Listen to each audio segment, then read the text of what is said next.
உலகன் தொலைக்காட்சிக்காக ஆசான் செந்தமிழ்ச்செழியன். இந்த இந்திரன் கெட்டதும் பெண்ணாலே, சந்திரன் கெட்டதும் பெண்ணாலேங்கிறது இது ஆணாதிக்க சமுதாயத்தில் அப்படி பாடிட்டாங்க.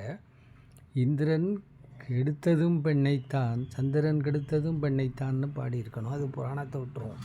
இன்றைக்கி பல போக்குகள் போய் கொண்டிருக்கிறதை பார்த்தால், குறிப்பாக கலை உலகத்தில் நான் புதுக்கவிதையில் எழுதியது மாதிரி எங்களுடைய திருமணமே விவாகரத்தின் போது தான் வெளியாகிறது என்று எழுதியிருந்தேன். அது மாதிரி தான் நடக்குது. இன்றைக்கி ஏஆர் ரகுமான் மேலே நான் மிகுந்த ஈடுபாடு கொண்டவன்.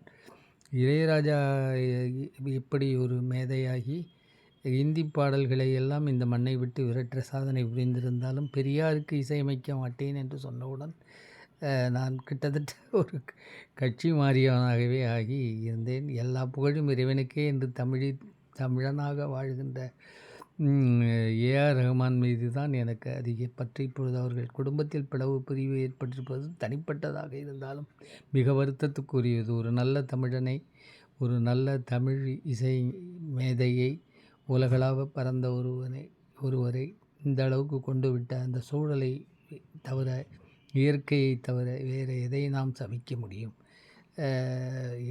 நலமாக எல்லாம் முடிய வேண்டும், மனமாக எல்லாம் முடிய வேண்டும். மனமாக முடிவது இயற்கையின் விதி. என்ன செய்வது? வேதனைக்குரிய ஒன்று செய்தி. விரும்பியவருக்கு ஏற்பட்ட துன்பத்தை கண்டு எனக்கும் துன்பமாக இருக்கிறது. மனம்போல் வாழ்வார்கள், மனம்போல் வாழ்வார்கள். செயல்கள் அவர்கள் வாழ்க்கையை நிச்சயமாக திசை திருப்பும். நன்றி, வணக்கம்.